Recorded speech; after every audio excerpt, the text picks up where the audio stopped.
चले जी, अस्सलाम वालेकुम। दिस इज वकास नवाज और आज का जो हमारा टॉपिक है, लेक्चर है, एज यू ऑल नो कि हमारा जो पॉलिटिकल साइंस का कोर्स है सीएसएस का, उसमें जो मॉडर्न फिलोसफर्स हैं उनको हमने स्टार्ट किया हुआ है। एक पहली हमारी जो वीडियो थी या लेक्चर था उसमें हमने कवर किया डेकार्ट्स को, और आज हमारा जो फिलोसफर है उसका नाम है जी जेन पॉल सार्टर, और उसकी जो फिलॉसफी है उसका नाम है एग्जिस्टेंस प्रीसीड्स एसेंस। ठीक है जी, ऑनलाइन स्टूडेंट्स जी, आर वी गुड टू गो?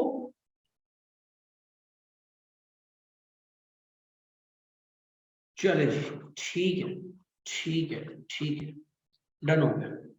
अच्छा जी, मैं लास्ट हमारा जो लेक्चर हुआ उसके ऊपर डेकार्ट्स के ऊपर, ठीक है, तो तब भी हमने बात की थी कि जो फिलॉसफी की बेसिक्स हैं उसके बगैर आप इन फिलोसफर्स को अच्छा कॉम्प्रिहेंड नहीं कर सकते। बिकॉज जब भी कोई अच्छी फिलोसफी पढ़ाएगा या आप पढ़ेंगे तो it is not about general science and ability और एनी अदर सब्जेक्ट जिसमें आप कोई 5-10 चीजें हैं उनको आप बस पढ़ लेते हैं, हेडिंग्स बना लेते हैं एंड दैट्स इट। उसके बाद वो टॉपिक क्या हो जाता है, खत्म हो जाता है। हर फिलोसफर, लास्ट टाइम भी हमने जब डेकार्ट की बात की तो देयर वाज अ क्वेश्चन कि इंसान रैशनल है या नहीं है, and what it means to be the rational. तो आज का भी ये जो लेक्चर है मैं कोशिश करूंगा कि इसको हम पॉलिटिकल फिलोसफी के अंदर जब हम अभी हम डिस्कस करेंगे तो जितने भी स्टूडेंट्स हैं जिनका फिलोसफी का बैकग्राउंड नहीं है उनके लिए भी ये उतना ही इंटरेस्टिंग हो, और उतना ही जो है ये इसकी जो एसेंस है वो भी लूज ना हो, और साथ साथ हर बच्चा आसानी के साथ इसको क्या कर ले, कॉम्प्रीहेंड भी कर ले और अंडरस्टैंड भी। क्यों? लास्ट टाइम भी बात हुई कि philosophy once understood it's very easy, but अगर आप इसको दूर से देखते हैं, इसकी टर्मिनोलॉजीज पर जाते हैं तो आप डरते भी हैं थोड़ा सा कि ये वर्ड्स जो है ये बहुत हैवी वर्ड्स हैं और इनमें हमें शायद बड़े मसले आएंगे या प्रॉब्लम्स आएंगे। लेकिन जब आप इसको समझ जाएंगे तो मेरा ख्याल है फिर आपको प्रॉब्लम नहीं आएगी। अब ये बात मैंने क्यों की है? ये बात मैंने इसलिए की है क्योंकि आज के जो लेक्चर का हमारा स्टार्ट है वो दो बड़े क्वेश्चन के ऊपर है। उसमें जो पहला क्वेश्चन है उसका नाम है इंडिविजुअल की फ्रीडम, कि क्या इंसान फ्री है या नहीं है? क्या इंसान की जो फ्रीडम है वो एब्सोल्यूट है या रिलेटिव है? क्या इंसान फ्री है भी या नहीं है? अगर वो फ्री है तो वो किस हद तक फ्री है? तो ये पहला एसेंस है आज के लेक्चर का, कि जो हमने जितना भी सार्थर को पढ़ना है उसका जो कंक्लूजन निकलेगा वो क्या निकलेगा, वो एंड पे ये कंक्लूजन निकलेगा कि इंसान की जो फ्रीडम है उसका कोई ना कोई मैकेनिज्म हमारे पास आ जाएगा, उसका कोई जवाब सार्थर अपनी फिलॉसफी से देगा। और दूसरा जो सवाल है वो जी इससे भी बड़ा है, और वो आज के लेक्चर का आप कह लीजिए कि क्या है, क्रक्स है। उसके उसको आप नहीं समझेंगे, उसके बगैर सार्थर आपको समझ नहीं आएगा। ठीक है, और उसको समझने के लिए आप पहले एक वर्ड जो है उसको लिखेंगे भी, और उसी से मैं आज के लेक्चर का स्टार्ट भी कर रहा हूं, और उसका नाम है, एक वर्ड है एसेंस। जैसे कि यहां पर लिखा हुआ है एसेंस, और ये बोर्ड को भी आप फॉलो कीजिएगा। ये असल में मैं टाइम बचाने के लिए क्या करता हूँ, आप लोग के आने से पहले मैं एक डायग्राम बनाता हूँ जो एक एक कह लेना कि फलसफे को समझाने के लिए जरूरी चीज है, ताकि स्टूडेंट के माइंड में कोई पिक्चर्स बने, कोई इमेजेस बने, जिससे उसको विजुअलाइज करने में, चीज को कंसेप्चुअलाइज करने में क्या हो, आसानी हो। वैसे सिर्फ बोल देना या इवन स्लाइड से पढ़ा लेना या उस जिसमें वर्ड्स लिखे हो वो थोड़ा सा स्टूडेंट के लिए क्या हो जाता है, डिफिकल्ट हो जाता है। तो पहला वर्ड है जी एसेंस। अब स्टूडेंट्स, डिबेट कुछ यूं है, डिबेट ये है कि बहुत सारे दुनिया के मजहब, बल्कि सारे के सारे दुनिया के मजहब, नंबर वन। नंबर टू, पूरी दुनिया के अंदर चाहे ईस्ट हो या वेस्ट हो, जितनी भी मॉरल फिलॉसफी है, नंबर टू।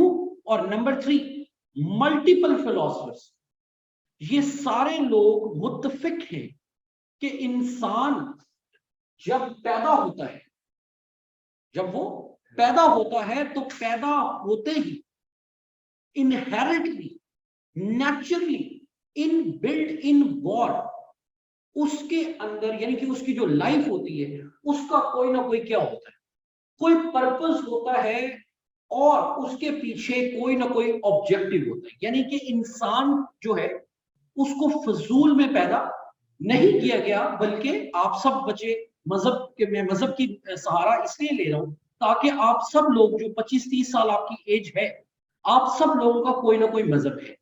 और जिस बंदे का भी कोई ना कोई मजहब है, और पाकिस्तान जैसे माशरे में सिर्फ मजहब होता नहीं है बल्कि हम लोग बड़ी हद तक मजहबी होते भी हैं, तो इसका मतलब है ये आइडिया आप सबके अंदर है।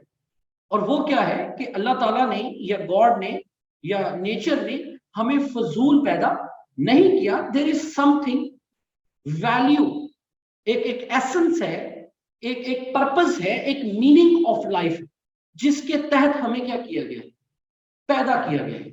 और उसी पर्पस को इंसान पूरा करता है दुनिया में, और करते करते करते मरता है, और मौत के बाद भी चीजें क्या है, चलती रहती है।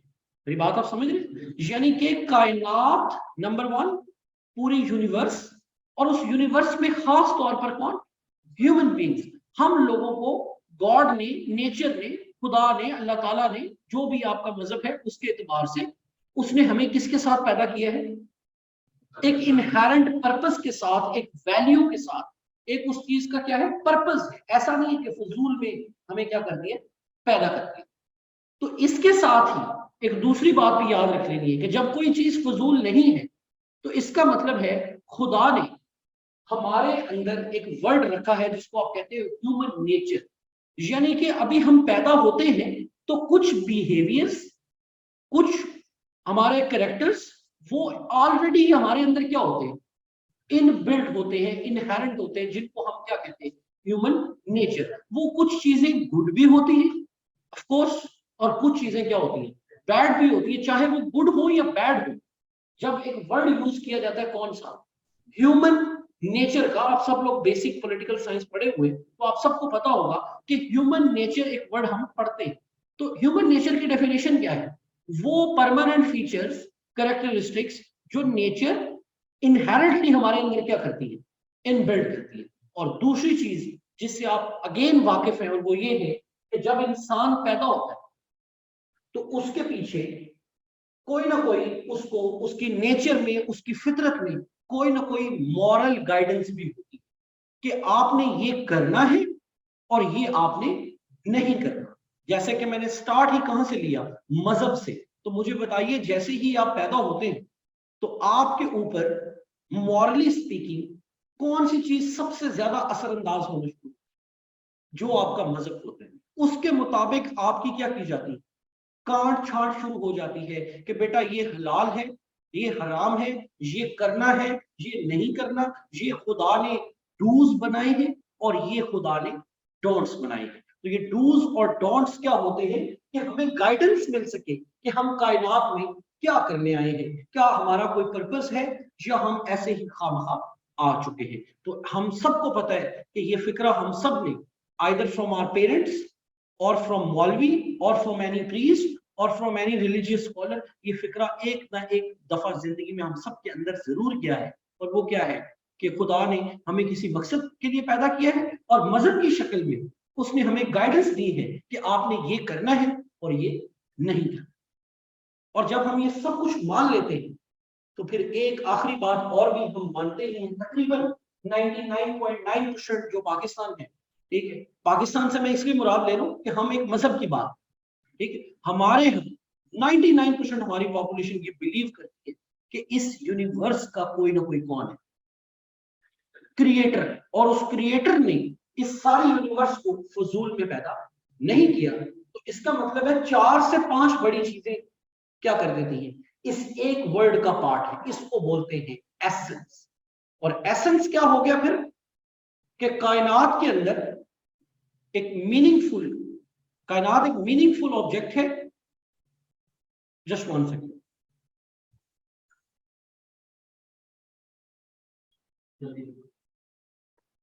जी, कायनात जो है वो क्या है, एक मीनिंगफुल ऑब्जेक्ट है, और इंसान जो है इस कायनात के अंदर क्या है, एक मीनिंगफुल क्रिएचर है, उसकी लाइफ का कोई पर्पस है, सब कुछ है। इसको हम क्या कहते हैं, एसेंस। तो एसेंस से क्या मुराद हो गया कि इंसान की जिंदगी की वैल्यू क्या है, ठीक है, उसका उसका पर्पस क्या है, उसकी नेचर क्या है, ठीक है, उसको क्यों पैदा किया गया है, उसका कोई ना कोई क्या है, ऑब्जेक्टिव है, कोई ना कोई पर्पस है जिसके तहत इंसान को क्या किया, पैदा किया।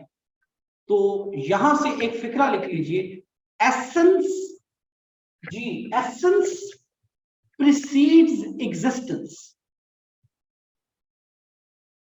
यानी कि इंसान पैदा बाद में होता है, उसका ये जो डायग्राम मैंने बनाई है इससे मुराद क्या है, उसकी फिजिकल एग्जिस्टेंस। जैसे कि अभी मैं आपके सामने खड़ा हूं, या आप अपने क्लासरूम में या घर में क्या है, बैठे हो, तो दोनों सूरतों में क्या है कि जब हम पैदा होते हैं तो पैदा होने से पहले ही एक वैल्यू या मीनिंग या एक पर्पस क्या है, इंसान की जिंदगी के साथ क्या होता है, अटैच होता है। लेकिन आज का जो लेक्चर है वो क्या कह रहा है, एग्जिस्टेंस प्रीसीड्स एसेंस। तो फर्स्ट पॉइंट आप लिख लीजिए, जो आज के हमारे लेक्चर का लर्निंग ऑब्जेक्टिव है, कि ये जो एग्जिस्टेंशियलिज्म, आज की फिलॉसफी का नाम क्या, एग्जिस्टेंशियलिज्म, ये किस चीज को रिजेक्ट करते हैं, ये रिजेक्ट करते हैं कि जब इंसान पैदा होता है तो उससे पहले ना कोई गॉड है, ना कोई मोरालिटी है, ना इस कायनात का कोई पर्पस है, और सबसे अहम बात, ना ही कोई इंसान की इनहेरेंट नेचर है। सही है, समझ आ रही है बात की? यानी कि इंसान का ना कोई इनहेरेंट पर्पस है, ना कोई नेचर है, कुछ भी नहीं है, बिल्कुल ब्लैंक, सब कुछ क्या है, ब्लैंक। और ये एक वर्ड लिखा हुआ है, नथिंगनेस। ये नथिंगनेस जो है, ये इस सारी कैफियत को हम क्या कहते हैं, नथिंगनेस। यानी कि ना कायनात की कोई इनहेरेंट वैल्यू है, ना इंसान की कोई ह्यूमन नेचर है, ना गुड है ना बैड है, और ना ही कोई पर्पस है इसकी। फिर है क्या, वो कहते हैं कि जब आप पैदा हुए, जब आप पैदा हुए तो वो जो आपका वजूद है वो क्या है, आपकी एग्जिस्टेंस है, दैट्स इट। कहानी स्टार्ट ही यहां से होती है कि आप पैदा हुए, आप पैदा हुए, और पैदा होते ही आपका नाम क्या रख दिया गया है, कि आप क्या करना शुरू हो गए, एग्जिस्ट करना शुरू हो गए। इसका क्या मतलब है, इस फिक्रे के साथ जोड़ें इसको, एग्जिस्टेंस प्रीसीड्स एसेंस। इनके कहने का ये मतलब है कि किसी चीज, इंसान के अंदर इनहेरेंट किसी गुड का, वैल्यू का, ऑब्जेक्टिव का होना जरूरी नहीं, बल्कि जब आप पैदा हो गए तो दैट्स इट। जब आप पैदा हो गए तो दैट्स इट, ये एग्जिस्टेंस है। तो एग्जिस्टेंस ही क्रिएट करेगी किसको, एसेंस। यानी कि मैं पैदा हुआ, तो अब पैदा होने के बाद जो जो मैंने करना है, जो जो भी एक्शन चॉइसेस मैंने लेने हैं, वही मेरा क्या होगा, एसेंस होगा। पहले से कोई प्री डिफाइंड एसेंस मौजूद नहीं है। इसीलिए दो कोटेशन लिख लीजिए जल्दी से जरा, जी, दो कोटेशन लिख लीजिए। To be is to be, that's it. आप जो बैठे हुए हैं, आप जो बैठे हुए, दैट्स इट, यही आप हैं। यानी कि जो जो आप कर रहे हो रोज, यही आपकी जिंदगी है, यही आपकी रियल लाइफ है, यही आप रियल। ये नहीं है कि आप रोज सोच के लिए बैठे हैं कि खुदा ने किसी मकसद के लिए पैदा किया। अगर आप रोज जो भी चॉइसेस लेते हो, बस वही क्या है, वो आपकी जात है, वही आपका एसेंस है। एक और उर्दू में एक बड़ा खूबसूरत वर्ड है, यही आपका कुल है, यही आपकी जात है, यही आप है। जो आप करते हो वही आप है, दैट्स इट, नथिंग एल्स। जी, जो आप करते हैं बस आप वही। तो ये पीछे जो डायग्राम बनाई थी, इसका मकसद था कि पीछे सब अंधेरा है, नथिंगनेस। ये शो करती है कि अब आप क्या हो चुके हो, पैदा हो चुके हो, और आप क्या करना शुरू हो गए हो, एग्जिस्ट करना शुरू हो गए हो। और एग्जिस्ट की यहां पर to be is to be, और ये एक और कोटेशन है, उसको भी इसी हेडिंग के नीचे, being is being in itself, being is what it is, यानी कि आप मौजूद हैं, बस यही काफी है, यही आपकी एग्जिस्टेंस है, यही क्या है, आपकी एग्जिस्टेंस है।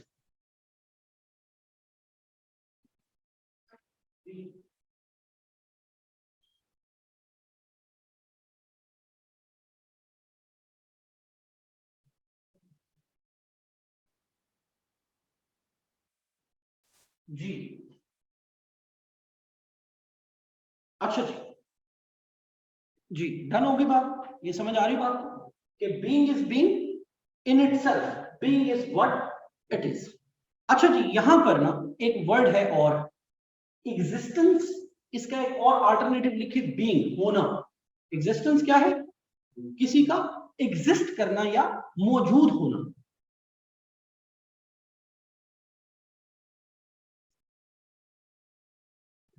यहां पर सार्थर क्या करता है, वो कहता है दो तरह की चीजें, लिख लीजिए, एक होता है बीइंग फॉर इटसेल्फ, और number two being in itself. जी, बीइंग की दो टाइप्स हो गई, number one being for itself and number two being in itself. अब ये दो वर्ड्स हैं, इनका क्या मतलब है, इनका मतलब वो कहता है कि प्लांट्स हैं, एनिमल्स हैं, पत्थर हैं, ईंटें हैं, दरख्त हैं, कितनी सारी चीजें एग्जिस्ट करती हैं, और उन सब के अलावा और कौन एग्जिस्ट करता है, इंसान एग्जिस्ट करता है। तो वो कहता है कि जब आप किसी दरख्त को, किसी किसी पेंटर को, इस मार्कर को डिफाइन करते हो, तो ये एग्जिस्ट तो करती है, एग्जिस्ट तो करती है, ये तो हकीकत है, और ये अपने लिए ही क्या करती है, एग्जिस्ट करती है, बीइंग फॉर इटसेल्फ, यानी कि इसका कोई अपना पर्पस है या नहीं है, हमने इसको एक पर्पस दिया हुआ है कि इसको लिखने के लिए बनाया गया। तो अगर लिखना ही ना होता तो मार्कर वजूद में ना आता, यानी कि एसेंस पहले है और एग्जिस्टेंस। आपके ज़हन में आया होगा ना कि उड़ सकता है इंसान, मुझे उड़ना चाहिए, तो आपने क्या बना लिया, जहाज बना लिया। इसका मतलब है जहाज बाद में वजूद में आया, उसका जो एसेंस था, उसका जो पर्पस था, वो क्या था, वो पहले आपने तख्लीक कर लिया। लेकिन वो इंसान के बारे में क्या कहता है, वो मैंने आपको बताया, to be is to be, being in itself, यानी कि इसका कोई एसेंस नहीं है, सिर्फ इसकी क्या है, एग्जिस्टेंस है, कि बस ये दुनिया में आउट ऑफ नथिंगनेस, ये दुनिया में क्या हो गया, वजूद में आ गया।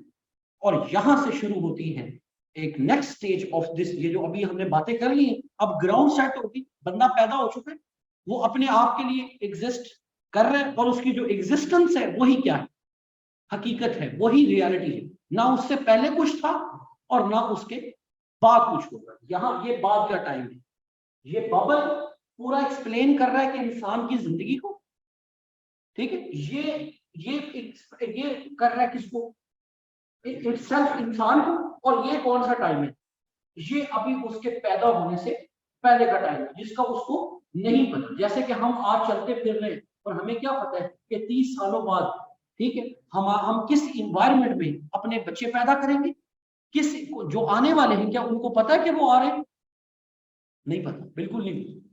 ये एक ऑर्गेनिक और बायोलॉजिकल प्रोसेस होगा, शादियां होंगी और उसके बाद हम क्या करेंगे, अपने ही जैसी फोटो कॉपीज को दोबारा क्या देंगे, जन्म देंगे। तो वो जो नया बच्चा पैदा होगा, उस बेचारे के लिए तो पीछे क्या है, डार्कनेस है ना, उसको तो नहीं पता कि क्या होने जा रहा है और क्या होने वाला है। लेकिन जब वो पैदा हो गया तो इसका मतलब उसने एग्जिस्ट करना शुरू कर दिया। इन शॉर्ट उसकी लाइफ क्या होगी, स्टार्ट होगी, जैसे मेरी और आपकी लाइफ क्या हुई, स्टार्ट होगी। तो अब हमारे पास क्या ऑप्शन है दुनिया में, तो अब हम आ गए।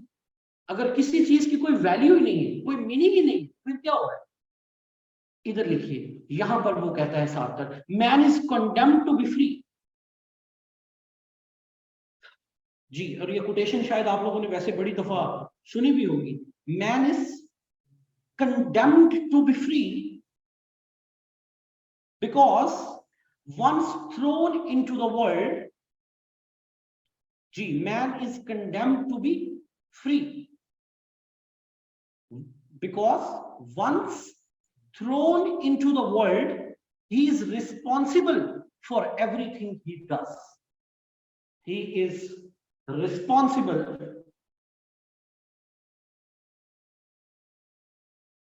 He is responsible for everything he does. इसी चीज को इंडोर्स करने के लिए एक और सार्थर के ओरिजिनल कोटेशंस ये मैं लिखवा रहा हूं, ठीक है? ये किसी और के वर्ड्स नहीं है, ये सार्थर के अपने वर्ड्स हैं। और एक और कोटेशन मैंने यहां लिखी है, आप लोग प्लीज इसको भी लिख लीजिए और समझ लीजिए। वो कहते हैं, we do not know what we want. ये हमें पहले से, इधर गौर से देखिएगा, ये हमें पहले से नहीं पता कि हम क्या करने आए हैं, यानी कि हमारा पर्पस और मकसद क्या है। And yet we are responsible for what we are, यानी कि जो आपकी एग्जिस्टेंस है वही आप है और आप ही इसके क्या है, जिम्मेदार। अब हमारी जो बात शुरू होगी वो अब हम एंटर हो रहे हैं इस बबल के अंदर, और अब जितनी भी डिस्कशन होगी इसके अंदर होगी, इस बबल की, ठीक है? एग्जिस्टेंस हो गई। अब एग्जिस्टेंस का मतलब क्या है? वो कहते हैं एग्जिस्टेंस का मतलब है कि आप क्या हो, यू आर फ्री। अभी एक कोटेशन लिखी आपने कि man is condemned to be free. समझ आ रही बात? चलें जी, अब आगे बात शुरू करते हैं। वो इसकी हम आसान एग्जांपल ये लेते हैं कि ये सारा जो सर्कल है हमारा, ये हमारी लाइफ है। ये क्या है? हमारी लाइफ है। जब हम पैदा होते हैं और यहां तक क्या है? मौत है। तो मौत और जिंदगी जहां से स्टार्ट हुई है, यानी कि जहां से हमने क्या शुरू कर किया, एग्जिस्ट करना शुरू किया, इसके दरमियान का जो टाइम है जिसको हम जिंदगी कहते हैं, इसमें वो कहता है कि अब आप क्या हो, फ्री हो। यानी कि पहले से तो आपको किसी ने गाइड किया नहीं है कि आपने जिंदगी में जाके क्या करना है। ना ही कोई गॉड एग्जिस्ट करता है, ना ही कोई मॉरल प्रिंसिपल एग्जिस्ट करता है कि भाई ये कर लो, ये कर लो। और ना ही आप किसी ने आपको ये बताया है कि इस कायनात के साथ क्या अटैच है, कोई वैल्यू अटैच है, इसका कोई ऑब्जेक्टिव अटैच है, कोई पर्पस अटैच है। तो अब वो कहता है वो क्या करना है आपको। वो कहता है आपके पास सिर्फ एक चॉइस है, और वो कौन सी चॉइस है कि आप क्या ले सकते हो, चॉइस ले सकते हो। ठीक, क्या ले सकते हो, चॉइस ले सकते हो। यहां पर एक कोटेशन लिखवा रहा हूं, ये लिखिएगा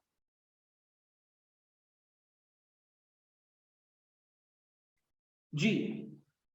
we have sorry, man is nothing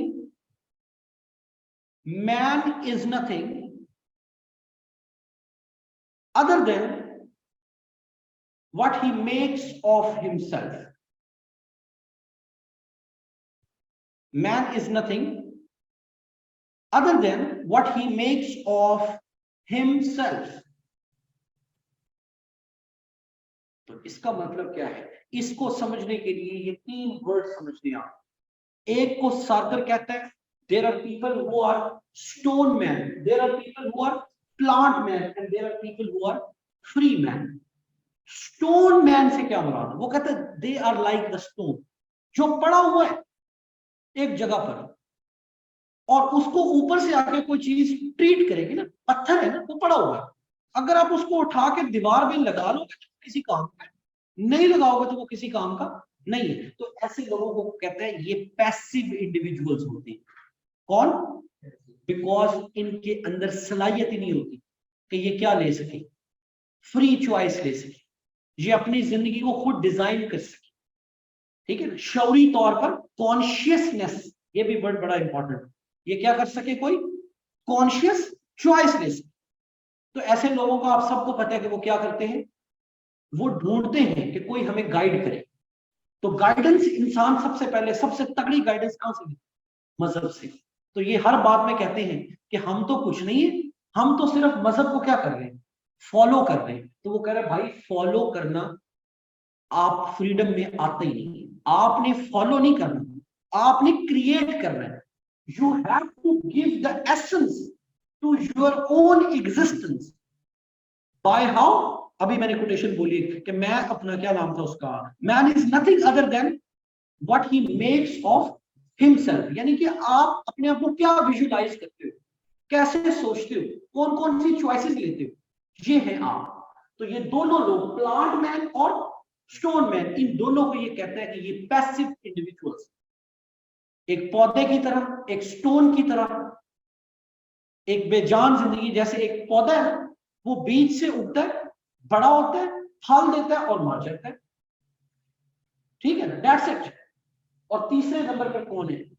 free man. ये फ्री मैन जो है वो कहता है कि चॉइसेस देते, लेकिन एक प्रॉब्लम है, वो कहता है man is condemned to be free. Anyways, तो ये चॉइस से हम क्या करते हैं? अपनी जिंदगी को मीनिंग देते, अपनी जिंदगी को क्या देते हैं? मीनिंग देते। और जब हम मीनिंग देते हैं तो फिर क्या होता है? To be what we want to be. यानी कि आपने आज बैठे बैठे सोचा कि मैं कोई पायलट बनना चाहता हूं, तो आपने अगले ही दिन क्या करना शुरू कर दिया? पायलट की ट्रेनिंग लेना स्टार्ट कर दी। तो 5 सालों के बाद आप क्या बन गए? ये है सार्थर का आइडिया ऑफ फ्रीडम। क्या?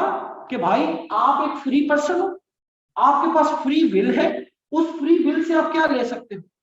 चॉइस। उस चॉइस क्या करेगी? आपकी जिंदगी को मीनिंग देगी, और उस मीनिंग से क्या होगा? जो आप बनना चाहते हो वो आप बन जाओगे, ठीक है। तो ये साइकिल आपको समझ आ गया। इसको लिख लीजिए कि ये डेफिनेशन ऑफ फ्रीडम भी है, लेकिन एक मसला है जिसको उसने इतना खूबसूरती से हाईलाइट किया है ना कि मजा आ जाता है। और वो क्या बात है? वो कहता है कि जब इंसान चॉइस लेता है तो फिर एक उसके साथ ये चीज क्रिएट हो जाती है, उसको कहते हैं एंजाइटी ऑफ चॉइस। ये पूरी टर्म है, कौन सी? एंजाइटी ऑफ चॉइस, या इसका दूसरा नाम लिख लीजिए एंग्विश ऑफ फ्रीडम। जी, एंग्विश ऑफ फ्रीडम और एंजाइटी ऑफ चॉइस। ये क्या है? ये बड़ी जबरदस्त चीज है, और ये आप लोगों ने भी जिंदगी में कभी कभी रियलाइज किया होगा। 2 ऑप्शंस हैं, मैं आपको बड़ी ना अपने देसी एग्जांपल देने लगा। जब आप अपनी मर्जी की शादी करते हैं तो आपके पेरेंट्स पता क्या कहते हैं? वो कहते हैं बेटा हम तो आजाद हैं, चॉइस आपने ली है तो जिम्मेदार भी कौन है? आप हैं। तो बंदा जब इस साइड पे सोचता है कि अगर तो चॉइस हो गई ठीक, तो फिर तो बड़े मजे हैं, लेकिन अगर चॉइस हो गई गलत तो फिर क्या होगा? फिर सारे घर वाले आपको क्या कहेंगे कि बेटा आपने ये खुद ही पंगा किया था, अब ये पंगा भुगतो भी आप ही। और ये इतनी बड़ी बात कर रहा हूं ना जो सार्थर ने की है। ये वो कहता है कि दुनिया में क्यों लोग चॉइस लेने से घबराते हैं, क्यों लोग फ्रीडम को एक्सरसाइज करने से घबराते हैं? Because with the freedom, with this anxiety comes the responsibility. जब चॉइस लेनी है तो रिस्पॉन्सिबिलिटी भी किसकी है? आपकी है। वो कहता है कि आपने सोचा कि मैं क्या करना चाहता हूं? उड़ना चाहता हूं। ये उसके अल्फाज बोल रहा हूं, एग्जाम्पल देता है। वो कहता है आपने सोचा कि आप, मैं क्या करना चाहता हूँ? उड़ना चाहता हूँ। तो वो कहता है ये आपका राइट है, आपकी फ्रीडम है, आपकी चॉइस है कि आप क्या करना चाहते हैं, उड़ना चाहते हैं। लेकिन वो कहता है उड़ने के लिए आपने क्या किया? किसी बड़ी बिल्डिंग के ऊपर से क्या लगा दी? छलांग लगा दी। सिंस आपके विंग्स नहीं है तो फिर डेफिनेटली क्या होगा? आप नीचे गिरोगे और मरोगे। तो वो यही बात करता है। वो कहता है आपने अब चॉइस ली है तो आपको ये पहले से पता होना चाहिए था कि ये मैं जो चॉइस ले रहा हूं इसका अल्टीमेट रिजल्ट क्या आना है? कि मैं नीचे गिर भी सकता हूं। तो इसीलिए जो भी आप चॉइस ले रहे हो अब उसकी क्या है? रिस्पॉन्सिबिलिटी भी आपकी, ठीक है। और एक वर्ड लिख लीजिए, बड़ा खूबसूरत है जी, a version of moral responsibility. Number 1,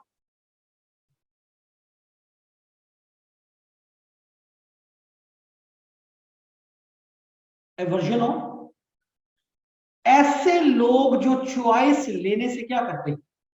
इस वजह से सिर्फ डरते हैं कि उसके बाद उसकी जिम्मेदारी भी किसको लेनी पड़ेगी, उनको, ऐसे लोगों को वो कहता है people living in bad faith. People living in bad faith, ये एग्जिस्टेंशियल फिलॉसफी की एक बहुत बड़ी टर्म है जिसको हम क्या कहते हैं? Bad faith. और मैं क्यों कहता हूं कि पाकिस्तान की सोसाइटी में एग्जिस्टेंशियलिज्म की फिलॉसफी जो है, ठीक है, उसको पढ़ाया जाना चाहिए, ठीक है, उसको उसको जो है वो बोला जाना चाहिए, उसको पढ़ा जाना चाहिए। व्हाई? बिकॉज पाकिस्तान के अंदर पढ़े लिखे लोगों से लेकर अनपढ़ लोगों तक, गांव के लोगों से लेकर शहर के लोगों तक, 99% लोग, आप उनसे मिलिए, आप उनसे मिलिए, आपको उनकी जिंदगी में एक तजाद नजर आएगा, और वो मेरे अंदर भी है और वो आपके अंदर भी। और वो तजाद क्या है कि हम चाहते हैं कि जितने भी बुरे काम हैं, जितनी भी बुराइयां हैं, यानी कि जिनको आप बैड चीजें कहते हैं, बैड हैपनिंग्स, हम उनको अपने ऊपर नहीं लेते कि ये मेरे कॉन्सिक्वेंसेस की वजह से मेरे ऊपर आए। जैसे कि इम्तिहान में पास होना या फेल होना, अगर आप फेल हो जाते हैं, why in Pakistan 99% people find unscientific logics. कौन सी? अल्लाह का हुक्म ऐसा था, फला बंदे ने मेरे साथ ये कर दिया, फला एफपीएससी ने ये कर दिया, तकदीर में ये लिखा हुआ था। ये सारे जवाब हम देते कि नहीं देते? देते। और ये सिर्फ इम्तिहान की बात नहीं है, आप कारोबार को ले लीजिए, आप फसल को ले लीजिए, आप किसी भी बंदे की आम जिंदगी को ले लीजिए, वो क्या करता है? वो आपको यही बहाने तलाश करता हुआ नजर आता है। तो ऐसे सारे लोगों को सार्थक कहता है कि these all people are living in bad faith. क्यों? इनके अंदर कर्ज ही नहीं। ये कॉवर्ड्स, ऐसे लोगों को वो कहते हैं ये कॉवर्ड्स है। ये कौन है? कॉवर्ड्स है। क्यों? कॉवर्ड्स हमेशा चॉइस लेने से क्या करते हैं? क्योंकि वो एंजाइटी आती है ना, टेंशन आती है। जैसे मैंने शादी वाली एग्जांपल देके समझाने की कोशिश की, तो जब एंजाइटी आती है तो हर बंदा एंजाइटी को हैंडल नहीं कर सकता, इसीलिए फिर लोग फौरन से किसका सहारा लेते हैं? रेडीमेड आंसर का। रेडीमेड आंसर का, कि कोई बंदा हमें सोचना ना पड़े और हमारे हिस्से पर वो हमें क्या दे दे? वो रेडीमेड आंसर दे दे। और ऐसे लोग इसी वजह से बहुत जल्दी किसी मजहब के, किसी खास मॉरल ऑर्डर के फॉलोअर हो जाते। क्यों? दुनिया में एक ही असूल है ना, या खुद को फॉलो कर लो या किसी और को कर लो। तो अगर आप सार्थर को यहां समझ रहे हो, तो सार्थर आपको कहना चाहता है कि आपका दुनिया में आना, वजूद में आना, ये सब कुछ पहले से तयशुदा नहीं है। क्योंकि आप दुनिया में आ गए हो, अब आपके पास कोई और ऑप्शन नहीं है सिवाय इसलिए आप क्या करो? फ्री चॉइस ले लो। और लेकिन उसके साथ क्या है? इसको बोलते हैं man is condemned to be free, कि फ्री आप हो, लेकिन उसकी जिम्मेदारी किसकी है? आपकी है। चॉइस आप ले सकते हो, उस चॉइस के रिस्पॉन्सिबल कौन? आप। अब वो चॉइस गुड होगी, बैड होगी, कम अच्छी होगी, ज्यादा अच्छी होगी, ज्यादा बुरी होगी, ज्यादा अच्छी होगी, ये सब कुछ जो है, ये सब कुछ वो कहता है ये मेरी जिम्मेदारी है, किसी और की जिम्मेदारी नहीं। You are what you make out of yourself. It is all about the choices we take. और वो कहता है इनके एंड पर आपने रिग्रेट भी नहीं करना। अगर आपने सोचा कि मैंने 120 की स्पीड पे बाइक को 1 व्हीलिंग पे लेके जाना है, तो वो कहता है ये आपका हक है, ये आपकी चॉइस है। लेकिन अगर उसके बाद एक्सीडेंट होता है एंड यू आर डेड, तो वो कहता है ये भी, इसकी भी जिम्मेदारी किसको लेनी है? आपको लेनी है। और इसी वजह से फिर हम इसको इस्लामिक स्टडीज में और ओवरऑल जो हमारी मुस्लिम उम्मा का क्राइसिस है, उसके अंदर भी मैं इसको इंप्लीमेंट करने की कोशिश कर रहा हूँ कि पाकिस्तानी ओवरऑल मुसलमानों के अंदर एक बिहेवियर है ओवरऑल, या किसी भी बड़े सख्त किस्म के जो फंडामेंटल रिलीजियस पर्सन होता है उसमें एक बिहेवियर होता है। उसने एक तखलीक की हुई है जिसका नाम उसने रखा हुआ है शैतान। वो क्या करता है? वो लेता खुद चॉइसेस है, लेता खुद एक्शंस है, और एक्शंस लेने के बाद जब वो एक्शंस किधर चले जाते हैं, व्हेन, वो एक अंग्रेजी का मुहावरा है ना कि थिंग्स कैन गो साउथ। तो व्हेन थिंग्स गो साउथ, तो दो ही ऑप्शन है, या आप अपने आप का मातम करें कि मेरी अकल एक फजूल अकल थी, या मेरी चॉइस एक बेकार चॉइस थी, या मैं एक फारिग तरीन इंसान। तो इन सब चीजों से इंसान बेहतर चीज क्या समझता है? कि अपनी जिम्मेदारी लेने से बेहतर है अपने आप को छुपाओ और उसकी जगह पर किसको ब्लेम कर दो? शैतान को। समझ आ रही बात की? और जब भी अच्छी चीजें होती है हमारी लाइफ, जब भी अच्छी चीजें होती हैं, तो उसके लिए फिर हम क्या करते हैं? खुद को क्रेडिट देते हैं। और ये मैं आपको अपने 7 इयर्स के एक्सपीरियंस से बता रहा हूँ टीचिंग के, ठीक है, कि अगर मेरे पास आज तक 4-5 हजार स्टूडेंट ने पढ़ा, तो उनमें से जितने लोग भी अच्छे नंबर नहीं ले सके, पास नहीं हो सके, उनमें से जितनों ने भी कभी मुझे बात की होगी मेरे से एज अ दोस्त, एज अ टीचर, तो मैंने 1% का मैं कह सकता हूं कि उन्होंने ये कहा कि हमारे अंदर ये फॉल्ट कि हमने इस चीज की अप्रोच गलत लगाई, हमें रीडिंग का बाद में पता चला, हमें राइटिंग का बाद में पता चला, हम थोड़े, हमारी अंग्रेजी कमजोर थी, हम जरा इंग्लिश मीडियम के नहीं थे, हमारा बोलना अच्छा नहीं था, हमारी पर्सनैलिटी अच्छी नहीं। बाकी 99% बच्चे they blame someone else for their failure, either the circumstances, either the FPSC, either the teacher, either the academy, either the किस्मत, और either कि कोई बात नहीं, अल्लाह ने मेरे लिए जिंदगी में क्या है कुछ और अच्छा है।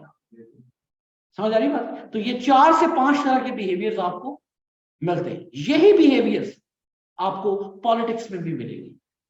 यही बिहेवियर पाकिस्तान आज कहां खड़ा है? पाकिस्तान आज जहां भी खड़ा है, आप किसी एस्टैब्लिशमेंट से, ब्यूरोक्रेसी से, किसी जज से आप जाके पूछ लीजिए, वो अपने अलावा दुनिया की हर चीज पर आपको ब्लेम करता हुआ नजर आएगा।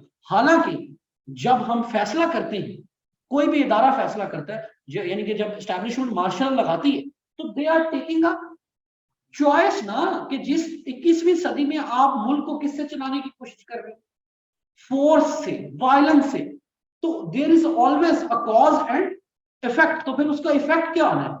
उसका इफेक्ट ये आ रहा है कि सोसाइटी में आपको प्रॉब्लम्स आएंगे। इसी तरह इकोनॉमी है, हमारी इकोनॉमी एक कंज्यूमर इकोनॉमी है।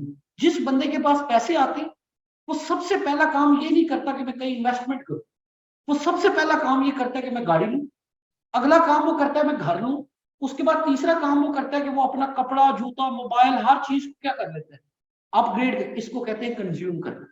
कि अगर आपके पास 1 करोड़ रुपया है, तो आपने उसमें से 70 लाख किसके ऊपर लगा दिया? कंज्यूम कर दिया। यानी कि अब उसको फर्दर आप किसी अच्छे पर्पस के लिए, क्रिएटिव पर्पस के लिए इस्तेमाल नहीं कर सकते। तो इसका कॉन्सिक्वेंस भी तो आना है, इसका कॉन्सिक्वेंस भी आना है। तो आज पाकिस्तान की इकोनॉमी जहां खड़ी है, the choices we have taken as a state and as a society, we have to take responsibility ourselves. Lahore पूरा आप सबके सामने जो इधर रहते, कौन सा घर है जिसमें 4 गाड़ियां नहीं खड़ी? मेरी आप बात फॉलो कर रहे हैं? And then we complain about कि Lahore is the dirtiest city in the world, इसमें स्मोक बहुत है, इसमें फलाम बहुत है, इसमें फलाम बहुत है। तो ये कोई कुदरत ने नहीं सारा कुछ किया। We are what we make out of ourselves, we are what our choices are. हमारा एसेंस, हमारी एग्जिस्टेंस क्या है और एसेंस क्या है? जो चीजें, जो मीनिंग, जो वैल्यू, जो चॉइसेस हम लेते हैं, वो स्लोली एंड ग्रेजुअली हमारा क्या बनता है? एसेंस बनता है। एनीवेज, तो ये जो रिस्पॉन्सिबिलिटी है, जो लोग अपनी चॉइस लेते हैं और उसके साथ वो बेसिकली किसको प्रैक्टिस कर रहे हैं? फ्रीडम को। और इस फ्रीडम का नाम ही क्या है? हमारी एग्जिस्टेंस। यहां से हमने स्टार्ट किया था, एग्जिस्टेंस किसके बराबर? फ्रीडम। और फ्रीडम अभी दोबारा किसके बराबर है? एग्जिस्टेंस। तो जब इंसान ये सारी चॉइसेस लेता है, by the end of the day उसने क्या करना है? मर जाना है। तो एग्जिस्टेंशियलिज्म वाले कहते हैं कि एंड पे भी मौत भी क्या है? नथिंगनेस है। उसके ये सब चीजें क्या है? अब्सर्ड है। कुछ थी, एक कोटेशन लिखिए जरा। ये कहते हैं कि existence is absurd, existence is absurd, life has no meaning, existence is absurd, life has no meaning, death is ultimate absurdity.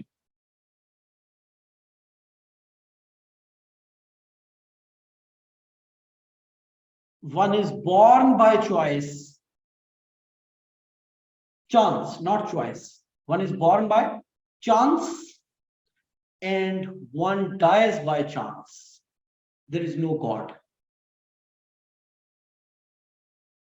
और एक और वर्ड है एथीज्म का, ठीक है? तो ये सार्थर कहता है कि मेरा एथीज्म बाकी लोगों के एथीज्म से क्या है? डिफरेंट है। फॉर एग्जाम्पल, एथीज्म कहा जाता है गॉड को मानने से क्या कर देना? इनकार कर देना। ये कहता है मुझे कोई फर्क नहीं पड़ता, अगर गॉड है भी तो फिर भी man is condemned to be free है, और अगर वो नहीं है तो फिर तो वो है ही नहीं। तो इसीलिए आपने इस चक्कर में जाने नहीं। इन शॉर्ट वो कहना चाह रहा है कि मैं ये साबित नहीं कर रहा कि गॉड है नहीं, अगर वो है भी तो वो कहते हैं मेरे मकसद के लिए वो क्या है? इररेलेवेंट है। ये क्या है? इररेलेवेंट। अब ये सारी जो बात हमने अभी तक की है ना, इसके पीछे आपको एक छोटी सी पॉलिटिकल स्टोरी सुनानी। यूरोप ने वर्ल्ड वॉर 1 और वर्ल्ड वॉर 2 में क्या किया? अभी देखो पाकिस्तान में सिर्फ महंगाई बढ़ना शुरू हुई है, तो इस टाइम एंजाइटी और डिप्रेशन लेवल कहां पहुंचा हो? बढ़ रहे हैं डे बाय डे। जिस बंदे से आजकल आप अपने पेरेंट्स से खास तौर पर, क्योंकि आप पैसे ज्यादा बच्चे कमाते नहीं है, जो कमाते और लगाते हैं उनको पता है कि इस टाइम सोसाइटी में क्या चल रहा है, एक एक टेंशन चल रही है। इमेजिन करो खुदा न खास्ता कि आप उस वर्ल्ड में रहते होते कि अभी अभी आपको पता चलता कि आपके मुल्क में या आपके खित्ते में 15-20 मिलियन लोगों को मार दिया गया, वर्ल्ड वॉर 1 और वर्ल्ड वॉर 2। तो उसके बाद यूरोप का जो माइंडसेट था, जो मुआशर, वो उसमें क्या आ गई, एंग्जाइटी आ गई, एक डिप्रेशन आ गया। और लोगों ने एक पहला और बुनियादी सवाल उठाया और मौलवियों से पूछा खास तौर पर कि यार तुम तो कहते थे कि गॉड ने हर चीज क्रिएट की हुई है और गॉड ने इंसान को बड़ा अच्छाई और बुराई का क्या दिया हुआ है, रास्ता दिया हुआ है, और वो इंसान को कभी भी, जैसे हम कुरान में भी कहते हैं ना, वो इंसान में वो बोझ नहीं डालता जिसका वो बोझ ना उठा सकता हूं। तो ये क्या हुआ, इतनी बड़ी ह्यूमन ट्रेजेडी हो गई, क्योंकि हमने देखा कोई नहीं कि कोई फरिश्ता आ गया हो, किसी ने किसी का दिमाग बदल दिया हो कि ना मारो बंदे, इतने क्या करना है। तो इस माहौल में कौन पैदा हुआ, एग्जिस्टेंशियलिज्म, कि इन्होंने कहा भाई अगर कुछ है भी पहले तो वो इतना ताकतवर नहीं है कि बंदे को वायलेंस करने से क्या कर सके, रोक सके। तो इसका मतलब है ये कुछ भी नहीं है, पहले गॉड कोई है भी तो हमें उसका कोई फायदा नहीं है। क्यों? क्योंकि जब वो रोक ही नहीं सकता वायलेंस को और किसी बुराई को और किसी बदी को, तो फिर हमें ऐसे खुदा की जरूरत है भी नहीं। तो फिर हमें किसकी जरूरत है, एग्जिस्टेंस की। यानी कि हम दुनिया में आ गए और उसके बाद जो जो भी चॉइस हम लेते जाएंगे वही चीज क्या है, हमारा एसेंस बन जाएगा। इस पूरे फलसफे को कहते हैं एग्जिस्टेंस प्रीसीड्स एसेंस। लेकिन एक और जुमला भी है, उसको एंड पे मैंने कंक्लूजन उसी पे करना है, और वो है कि existentialism is humanism. Existentialism is humanism. तो सार्थर के ऊपर तनकीद ये आई, या एग्जिस्टेंशियलिज्म के ऊपर तनकीद ये आई कि ये तो एक बड़ी पैसिव सी फिलॉसफी है कि जी इंसान को लगे कि दुनिया में किसी चीज की कोई मीनिंग नहीं है, हर चीज की कोई वैल्यू नहीं है, तो फिर तो क्या हो जाएगा, फिर तो डिप्रेशन फैल जाएगी, लोग तो हर टाइम ऐसे ही टेंशन में रहेंगे। उसने कहा नहीं, दो फिक्रे बस। एक, वो कहता है कि जब भी कोई इंसान अपने लिए क्या लेता है, चॉइस लेता है, तो वो कहता है वो अपने लिए चॉइस नहीं लेता, वो पूरी ह्यूमैनिटी के लिए चॉइस लेता है। वो क्या लेता है, पूरी ह्यूमैनिटी के लिए चॉइस लेता है। मैं आपको सादा सा एग्जांपल देता हूं। एक बंदा है, उसके ऊपर कर्जा चढ़ गया बहुत ज्यादा, वो इतना टेंशन में आ गया कि उसने चॉइस ली कि मुझे क्या कर लेना चाहिए, फांसी ले लेनी चाहिए। उसने क्या किया, फांसी ले ली। अब हम सब बैठे हुए थे देख रहे थे, तो हमने वहां से क्या समझा कि यार जिस बंदे के ऊपर मुआशी बोझ बढ़ जाए वो कौन सी ऑप्शन ले सकता है, खुदकुशी। इसका मतलब है उस अकेले बंदे की चॉइस तो अकेले की थी कि उसने अपने आप को क्या कर लिया, मार लिया। लेकिन इस बिहाफ पर वो पूरी ह्यूमैनिटी को एक क्या दे गया, एक एक एक एक चॉइस दे गया ना, कि आज के बाद जो भी बंदा डिप्रेशन में आए वो क्या करे, अपने आप को मार ले। तो वो कहते हैं आपकी चॉइस है, आपकी चॉइस, लेकिन वो असर अंदाज किस पर होगी, पूरे ह्यूमैनिटी पर होगी। लेकिन वो कहते हैं उसके मुकाबले में एक और बंदा है, उसने क्या किया, उसके ऊपर भी कर्जा चढ़ गया, लेकिन उसने मौत की बजाय उसने कहा कि अब मैं एक और चॉइस लेता हूँ। और कौन सी चॉइस लेता हूँ, मैंने पहले ये हरकतें की थी, इसकी वजह से मेरे ऊपर क्या आ गया, कर्जा आ गया। अब मैं क्या करता हूँ, अब मैं जरा ये वाला प्रिंसिपल क्या कर लेता हूँ, फॉलो करता हूँ। वो कहता है उसने उसको फॉलो किया, पता चला 5 साल बाद वो बंदा दोबारा से क्या हो, अपने पैरों पर खड़ा हो गया। तो चॉइस उसकी है। लेकिन मैंने और आपने जब किताब में पढ़ा कि एक बंदा था, वो 30 बिलियन का मकरूज हो गया, लेकिन उसके बाद उसने क्या बना ली, 100 बिलियन की अंपायर बना ली। उसके ऊपर किताबें लिख दी आपने, और बच्चों ने पढ़ के उससे क्या लेना शुरू कर दी, मोटिवेशन लेना शुरू कर दी। That is why he says कि existentialism is necessarily a humanism, because one person's choice is like you are taking the choice on the behalf of rest of the humanity। क्योंकि एक चीज रियल है, अगर मैं एग्जिस्ट कर रहा हूं और मैं इंसान हूं, तो आप भी एग्जिस्ट कर रहे हैं और आप भी इंसान, आप भी एग्जिस्ट कर रहे हैं तो फिर आप भी क्या है। तो ये एक चीज ऐसी है जो हम सब में क्या है, कॉमन है, यूनिवर्सल है, और वो क्या है, ह्यूमैनिटी।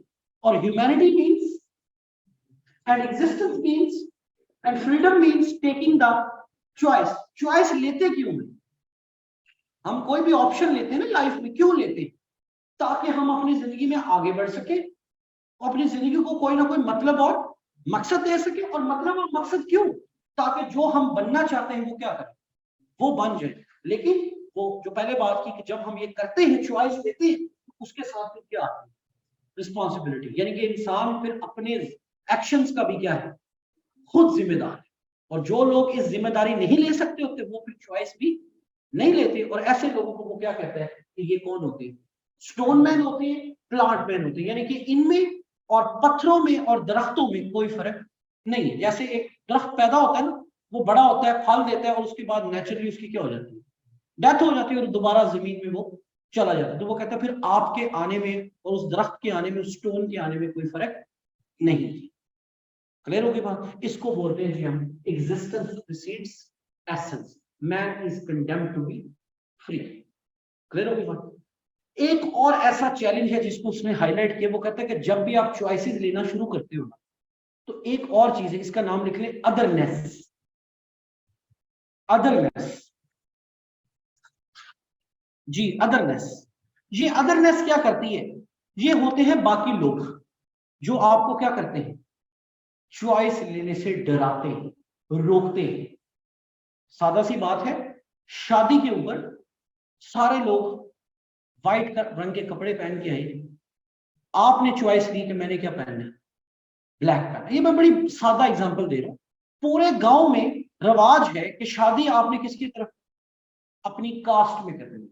जो बंदा आउटसाइड द कास्ट करेगा वो आहिस्ता आहिस्ता क्या होता जाएगा, उसको बाकी मुआशरा अपने से क्या समझना शुरू कर देगा, अदर अलहदा समझना शुरू कर देगा। तो वो कहता है कि ये जो अदरनेस है, ये क्या करती है, ये आपको चॉइस लेने से रोकती है। क्यों रोकती है? क्योंकि ये दो तरह के प्रेशर आपके ऊपर क्रिएट करते हैं। नंबर वन, ये आपको जज करते हैं। Number one, judgement.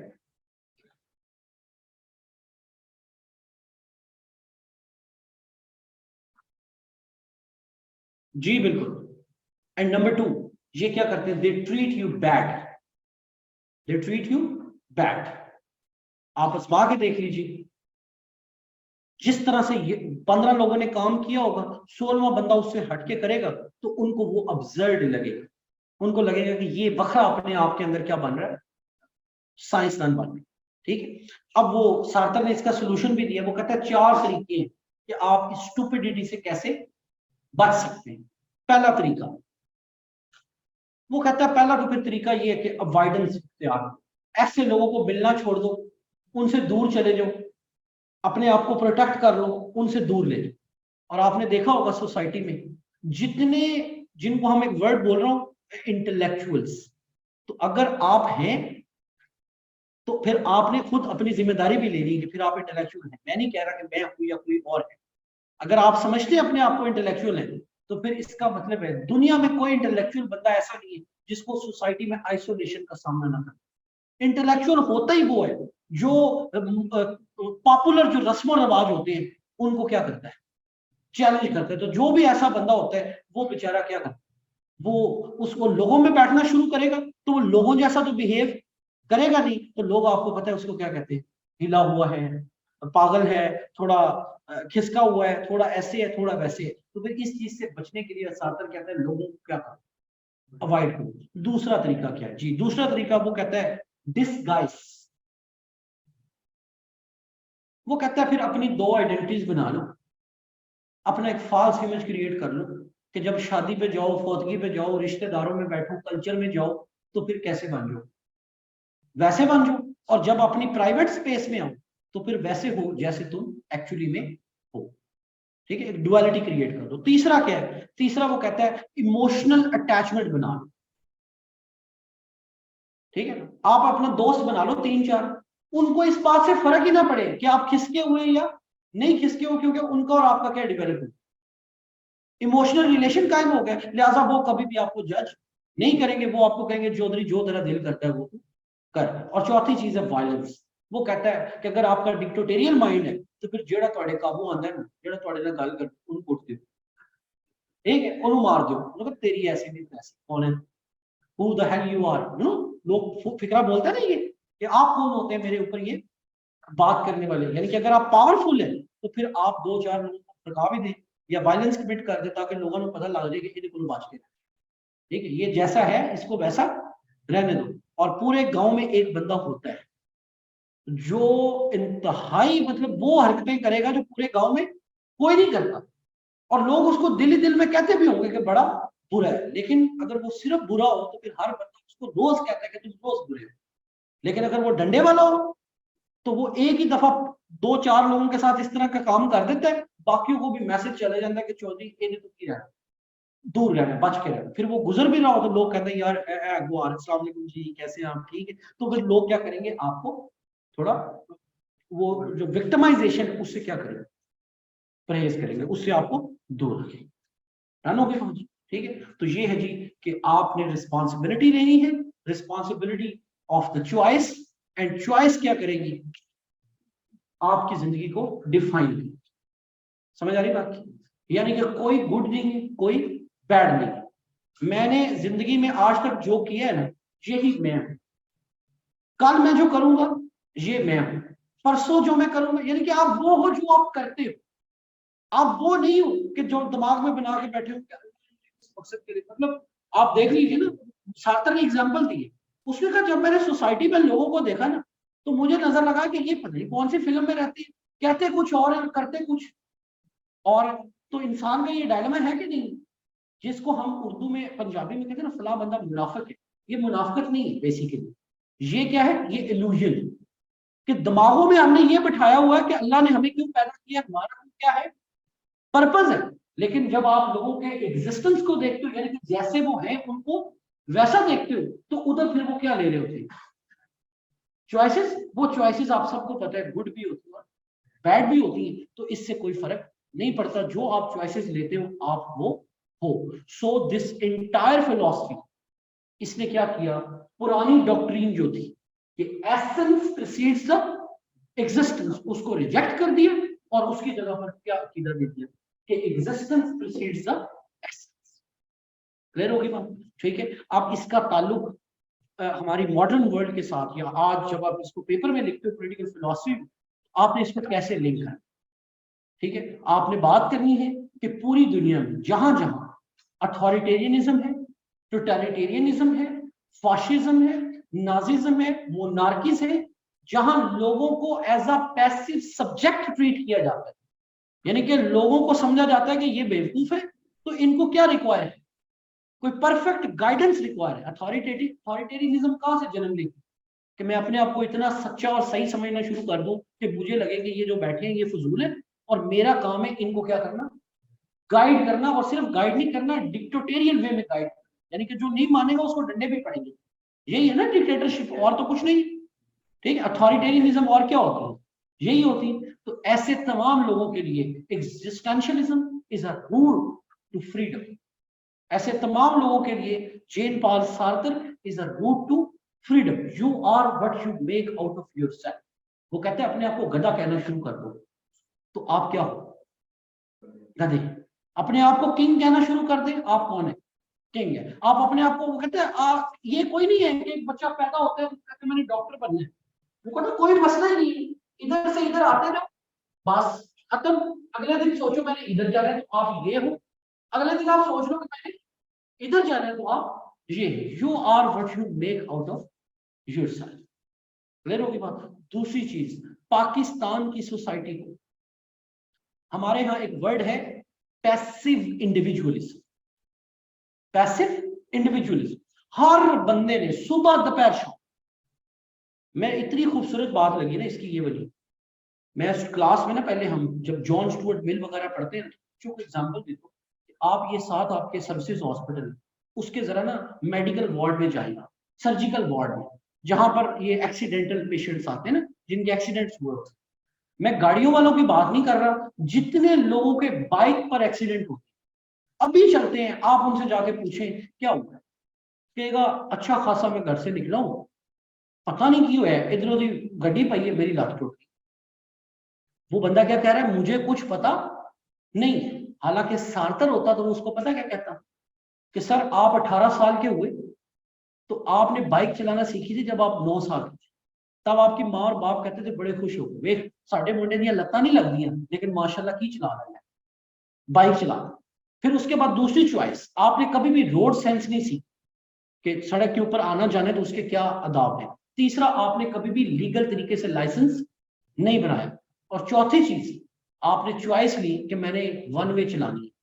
तो पांचवी चीज क्या हुई, आपकी टांग टूट गई। अब आप कह रहे हो ये टांग मेरी अल्लाह ने तोड़ी है, मैंने खुद अपनी टांग नहीं तोड़ी। लेकिन अगर आप सार्तर हैं या सार्तर को पढ़े हुए तो आप उसको क्या कहेंगे कि भाईजान आपने 30 साल की उम्र में आके अगर ये नहीं सीखा कि वन वे नहीं आते, तो फिर ये आपको मानना पड़ेगा कि ये कौन है आप, ये आपकी क्या है, चॉइस है। और चॉइस क्या है, to be what we want to be. तो एक जाहिर शख्स है, उसने ये फैसला किया होगा कि मैंने चीजों को ऐसे ही करने, तो फिर अल्टीमेटली क्या लेनी पड़ेगी, रिस्पॉन्सिबिलिटी। वो चूंकि रिस्पॉन्सिबिलिटी ले नहीं सकता, इसलिए वो क्या कहता है कि ये मेरे साथ जो भी हुआ ये किसने किया, अल्लाह ने। और उसको पूछो तुमने ठीक कैसे होना, तो कहते हैं ये मुझे किसने कहा, अल्लाह ने।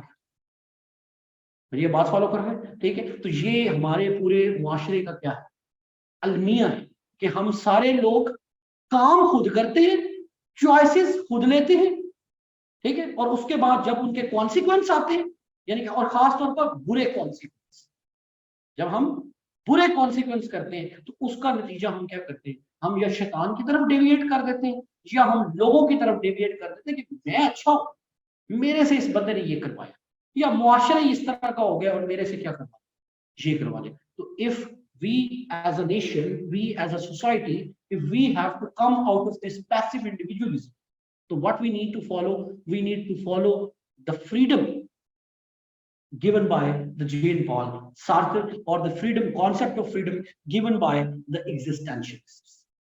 To be is to be, that's it. आप जो हैं, आप जो करोगे वो आप हैं, that's it. इसके अलावा और कोई चीज नहीं। अब करना क्या है, इसमें वो कहता है कि ना आपने मजहब की सुननी है, ना आपने किसी और बंदे की सजेस्टिबिलिटी लेनी है, आपने वो करना है जो आपकी फ्री विल कहती है। और जब फ्री विल जो कहती है वो करना है, फिर उसकी क्या होगी, रिस्पॉन्सिबिलिटी भी आपकी होगी। लेकिन वही बात कि वो अच्छी है या बुरी है, वो कह रहा है सार्थर ये मेरे इख्तियार में नहीं है। Man is condemned to be free. ये ऐसा ही है कि जिंदगी एक फ्राइंग पैन है, गर्म है, आपको इसके अंदर क्या कर दिया गया, फेंक दिया गया। अब आप इससे बाहर नहीं आ सकते, जब तक आपकी जिंदगी आप इससे बाहर नहीं आ सकते। अब आपने इसके अंदर जलते रहना, और जल जल के आपने खत्म हो जाने, सड़ जाने, या आपने उससे कुछ अच्छी चीज निकालनी है, ठीक है। वही बात है कि जिंदगी आपको मिली, ये दोबारा नहीं आनी, दैट्स इट। अब आप इसमें से दरख्त बनना चाहते हैं, पौधा बनना चाहते हैं, फूल बनना चाहते हैं, पहाड़ बनना चाहते हैं, इंजीनियर बनना चाहते हैं, डाकू बनना चाहते हैं, डकैत बनना चाहते हैं, सियासतदान बनना चाहते हैं, जो मर्जी बनना चाहते हैं, वो कहता है ये सब कुछ क्या है, आपके अपने इख्तियार में, चॉइस में, ठीक है। और ये चॉइस जो है, that choice is called is existence is freedom, and that's what we call existence precedes essence. Done होगी जी बात, ठीक है। अगर किसी बच्चे का कोई सवाल है तो आप पूछ सकते हैं, अदरवाइज वी आर डन। और इंशाल्लाह जो नेक्स्ट हमारा इसी मॉडर्न फिलोसफर्स है, ये नेक्स्ट वीक में हमारा इसके ऊपर एक और फिलोसफर होगा, ठीक है। और उसका जो भी मतलब टाइटल वगैरह है वो आपको फिर पेज के थ्रू अनाउंस कर देंगे। डन होगी जी बात, थैंक यू, थैंक यू जी। Online students, if there is any question तो प्लीज डू आस्क।